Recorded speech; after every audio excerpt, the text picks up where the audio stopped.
Once he realized I was actually honoring his request for no contact, the silence must have hit him like a freight train, because that's when he started trying to force my attention back, in these quiet, almost desperate ways that twisted the knife deeper every time. It had been a few weeks since that group text exploded across our phones, and the house felt different, quieter in a heavy sort of way, like the air itself was holding its breath. My wife and I didn't talk about it much at first. We just exchanged these knowing glances over dinner, the kind where her hand would find mine under the table and squeeze, reminding me we were in this together. The kids picked up on the vibe too.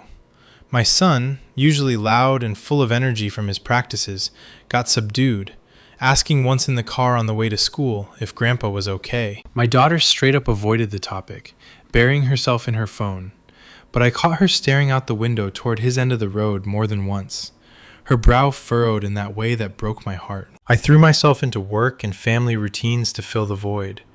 Early mornings at the office, afternoons grinding through reports from home, evenings helping with homework or kicking a ball around in the driveway with my boy. The rural quiet that used to feel peaceful now carried this undercurrent of unease, especially when I drive past his place on the way to the shop and see his pickup truck parked there, lights on in the living room. Part of me wanted to pull in, knock on the door and say, "Dad, let's talk this through." But then, I'd remember the way his words had landed that day. Raw accusations that cut right to the bone, making me feel like everything I'd done for years to keep us connected had been invisible.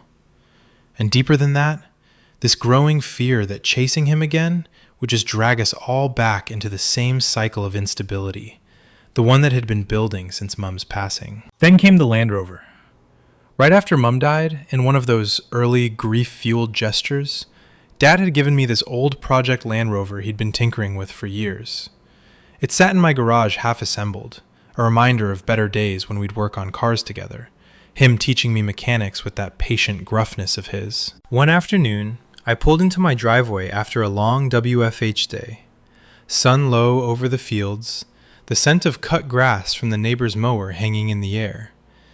And there they were, a pile of parts scattered right in the middle of the concrete. Brakes, hoses, some wiring kit. No note, no call, just there. My stomach dropped. I knew it was him. He'd driven the mile over, dropped them off like some silent offering, and left. I stood there for a long minute, keys still in my hand, the weight of it pressing on my chest until it felt hard to breathe. Was this his way of saying he missed me? Or was it a test, seeing if I'd bite and reach out? I didn't touch them, just stepped around the pile like it was landmines and went inside, where my wife was chopping vegetables for dinner. She saw my face and didn't even ask. She just pulled me into a hug, her voice soft against my shoulder. "You're doing what he asked, babe. That's all you can do right now." But it kept coming. A couple weeks later, my birthday rolled around.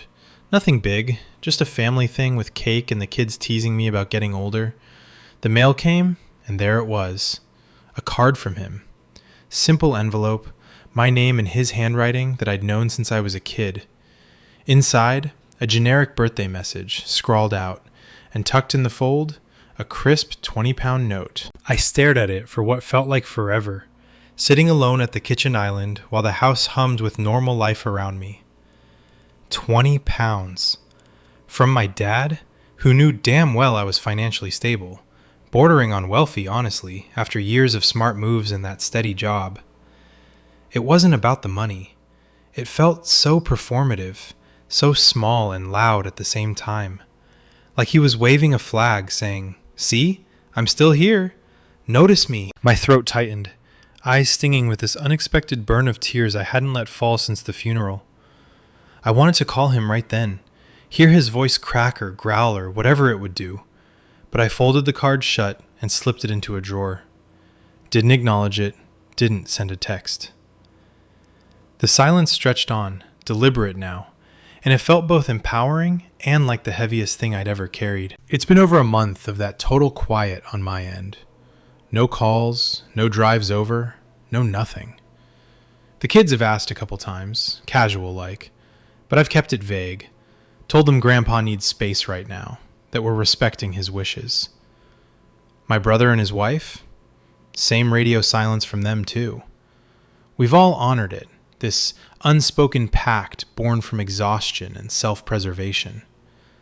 But the guilt, man, it creeps in at the weirdest times. Late at night, when the house is dark and I'm lying there next to my wife, her breathing steady while mine races, I'd replay it all. Mum's laugh echoing in my head, the way Dad's eyes looked so lost at the funeral, how he'd compared himself to a wounded animal, like he was warning us he might lash out. He lost his wife of 41 years in the blink of an eye. 41 years. That's longer than I've been alive, longer than my own marriage so far. And here I am, his son, the one who should be the anchor now, just gone. Ignoring a grieving widower who lives a mile away, refusing to even say thanks for the parts or the card. It feels cold as ice, like I'm abandoning him when he's at his most vulnerable, spiraling with no meds, the pot, the dating apps, the pub fights he brags about like some twisted badge of honor. I'd catch myself staring at the ceiling, heart pounding with questions that wouldn't quiet. What if he's sitting alone in that house right now, the one still full of her things, smoking another joint and wondering why his own blood turned their back? What if this instability tips into something worse, another drunk drive, or worse? The what-ifs piled up until my chest felt like it was in a vice, guilt mixing with anger in this nauseating swirl. Anger at how he'd burned through his friends, how he'd made my kids uncomfortable with his oversharing, how he'd treated my WFH days like a personal insult for years. But mostly, this deep, aching sadness for the man who used to be my dad, the one who'd move mountains for family, even if it came with conditions. Mum had always been the buffer, the one smoothing his edges, chasing after his blow-ups. Now that role was empty, and none of us stepped into it. Was that selfish? Was I the arsehole for finally drawing a line when he demanded it? I haven't heard a word from extended family either, which tells me they're only getting his version of events. Whatever story he's spinning now, probably painting us as the ungrateful ones who abandoned him in his darkest hour. It stings, imagining the phone calls or text flying around without me in the loop. Part of me wants to reach out to them, set the record straight, but that would break the silence, wouldn't it? And right now, the silence feels like the only thing protecting what's left of my peace. My wife and I talk about it more these days.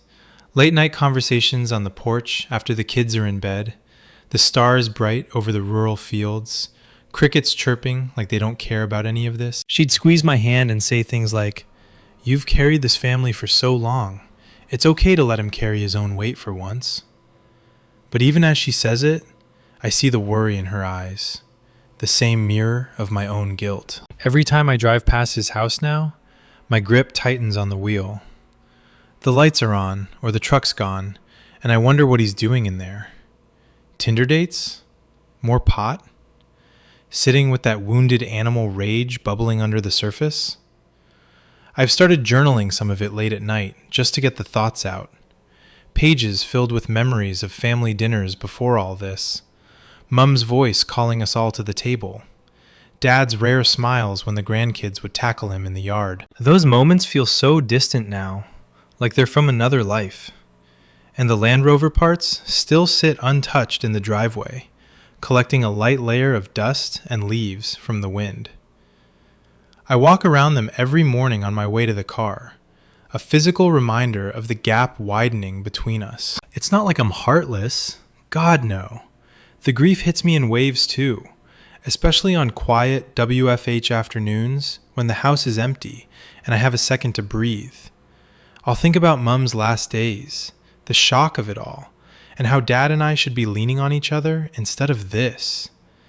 But leaning on him now feels like stepping onto cracking ice, unstable, unpredictable, ready to pull us all under.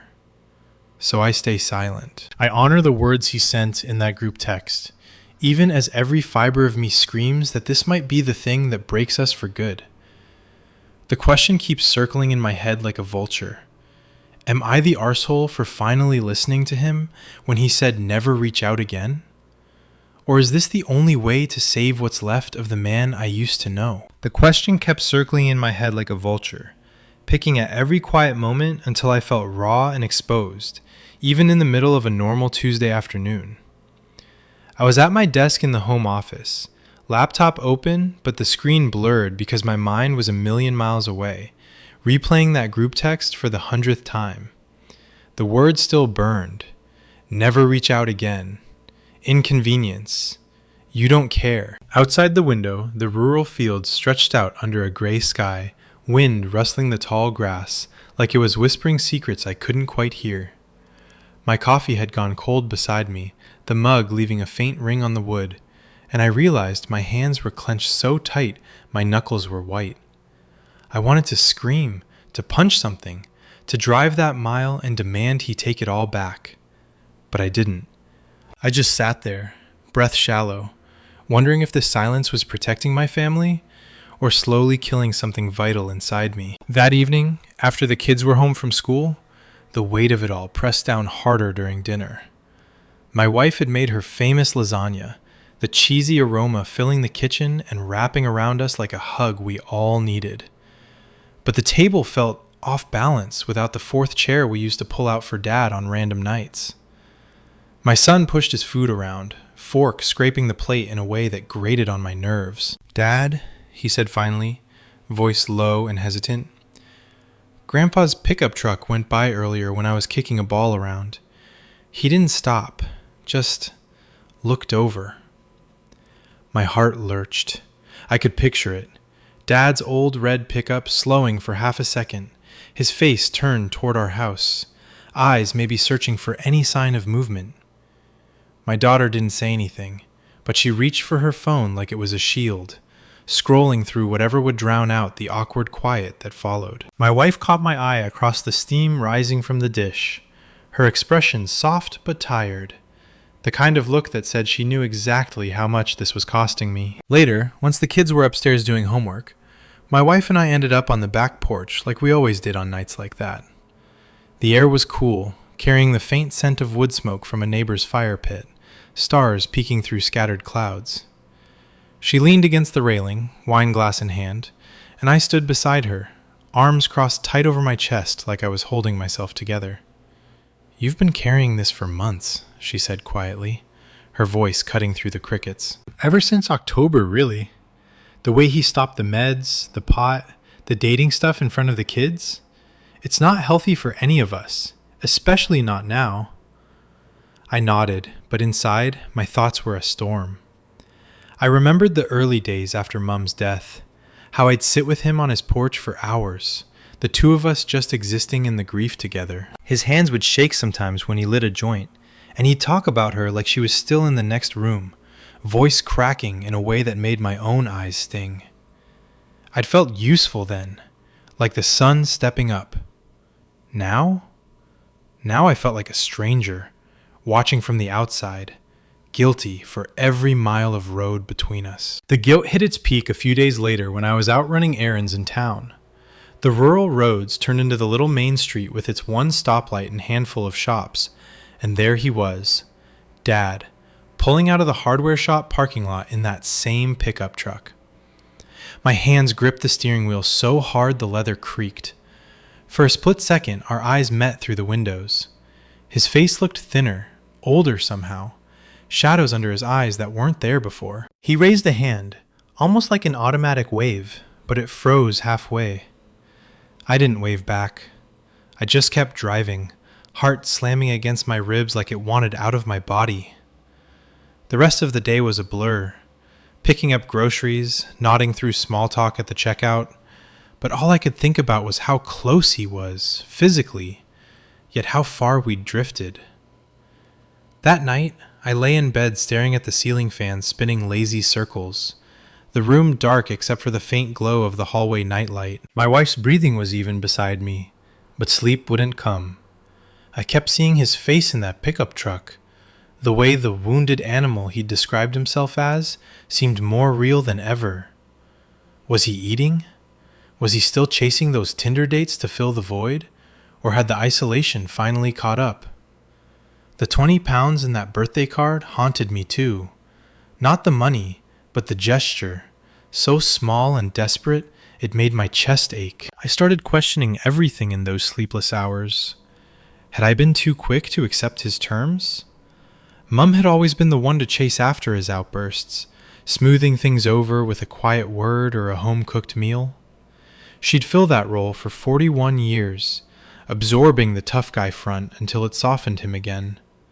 Now, with her gone, the family dynamic had shifted like sand under our feet. My brother and I had talked briefly on the phone once, right after the text. His voice clipped, exhausted, saying he was done chasing too. But extended family? Nothing. I imagined Dad on the phone with aunts and uncles, painting us as the cold ones, the ingrates who turned their backs on a grieving widower. It made my stomach twist, bile rising at the thought of them believing his version without hearing mine. The pub incident replayed in my mind on loop. The way he'd bragged about nearly starting a fight with those 20-somethings, driving home drunk like it was nothing. I'd bitten my tongue that night at our house, kids right there listening. But inside, I'd been furious, terrified. This wasn't the dad who taught me to change oil or throw a perfect spiral. This was someone lost, lashing out. And I was terrified that if I reached out now, I'd just enable more of it. One WFH morning, the tension boiled over in a way I didn't see coming. I was at my desk again, trying to focus on a spreadsheet, when my phone buzzed. Not a call from him, but a text from my daughter. She was at school, but the message was simple. Saw Grandpa's house on the way to practice. Lights were all on, even though it's daytime.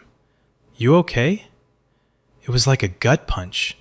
She was noticing, worrying, and it made me feel like I'd failed them all somehow. I typed back a quick, "I'm good, kiddo. Focus on school." But my fingers trembled. By lunch, I was pacing the kitchen, the silence in the house deafening. The Land Rover parts were still out there in the driveway, untouched, a rusting monument to what we'd lost. I almost grabbed my keys then, almost drove over. The pull was so strong it made my legs weak.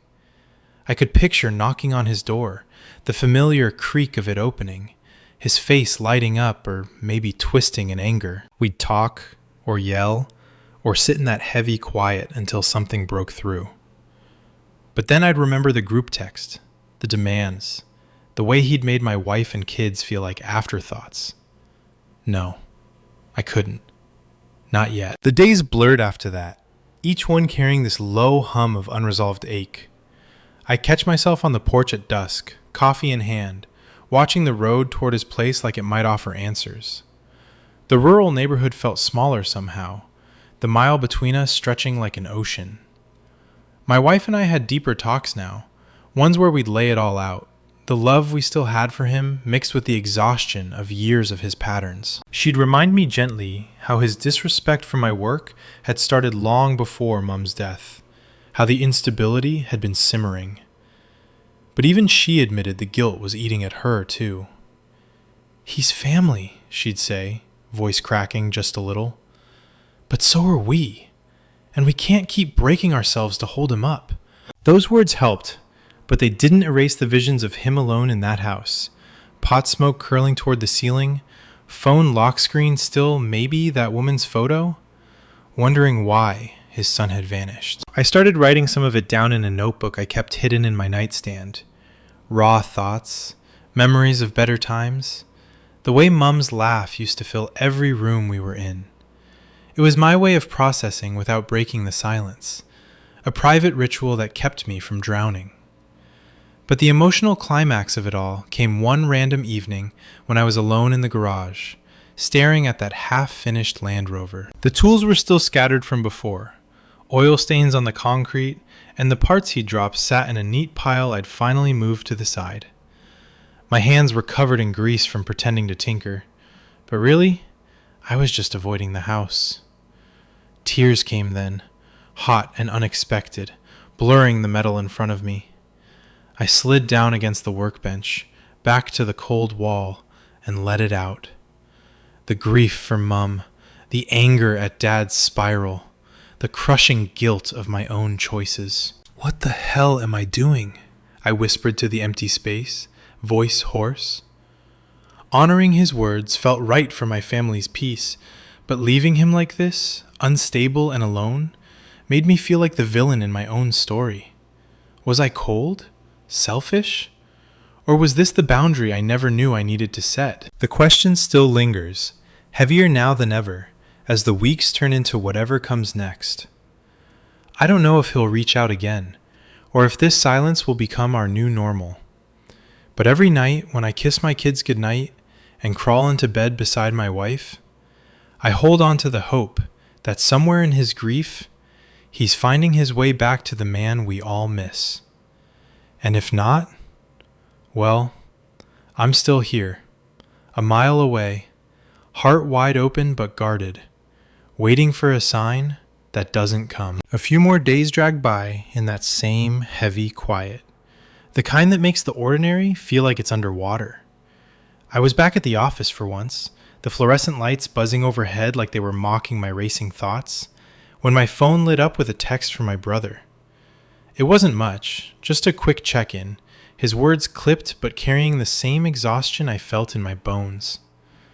"Heard anything?" he asked. I stared at the screen in the break room, coffee steaming in my hand, the faint smell of burnt office brew mixing with the knot in my stomach. I typed back no, and we left it at that. But it stirred everything up again, the way we'd both chosen this path, honoring Dad's explosive demand instead of falling into the old pattern of chasing his chaos. Mum wasn't here to play peacemaker anymore, and without her, it felt like the family thread had finally snapped clean. That weekend, the rural air was crisp with the promise of winter, leaves crunching under my boots as I took the dog for a long walk down our road. The fields were turning brown, the sky a washed-out blue, and every step pulled my gaze toward his house like a magnet I couldn't fight. I slowed near the bend, heart thudding harder, and there was his pickup truck in the driveway, same as always. No movement inside that I could see, but I imagined him at the window, pot smoke hazy around him, phone in hand scrolling through those dating apps, or maybe just staring at old photos of Mum. The guilt crashed over me like a wave then, so visceral I had to stop and lean against the fence post, breath fogging in the chill. He was vulnerable, raw, a widower of 41 years, suddenly adrift without his anchor. And here I was, his 41-year-old son, pretending he didn't exist just a mile away. What kind of man does that? I pictured him alone on the anniversary, fury turning to something quieter and more dangerous, and my chest tightened until it hurt to inhale. The 20-pound note in that birthday card felt like a scream in my drawer back home. The Land Rover parts still gathering dust in my driveway, a constant, silent accusation. My wife saw it all when I got back. The way my shoulders slumped as I hung up my jacket. She pulled me into the living room, the kids out with friends for once, and we sat on the couch in the soft afternoon light filtering through the curtains. Her hand was warm on my knee, voice steady but laced with the same worry that kept me up nights. "You've been carrying him for years," she said, eyes searching mine. The WFH disrespect, the blow-ups, even before Mum passed. "This isn't new, babe. It's just louder now, without her to soften it." I nodded, throat thick, but inside I was tearing myself apart. Memories flooded in uninvited. Dad at our wedding, gruff and proud in his suit. Him teaching my son to fish in the creek behind his old place, laughter echoing off the water. Mum rolling her eyes at his tough guy act, but always pulling him back with a quiet touch. Those 41 years of marriage had been their world, and now mine felt fractured because I couldn't be the one to hold it together. The emotional peak hit me hardest one random Tuesday evening, right as the sun dipped behind the hills and painted the neighborhood in oranges and pinks. I was in the garage again, grease on my hands from finally deciding to sort through those damn Land Rover parts. Not fix them, just organize so they weren't staring at me every morning. The metal was cold under my fingers, the faint smell of oil and rust filling the space like a time capsule to better days. My mind spiraled. What if he was sitting in his living room right now, the same wounded animal he described, comparing everyone who'd ever cared to narcissists because the pain was too big to face? What if the pot and the nomad spiral had him driving drunk again, or worse?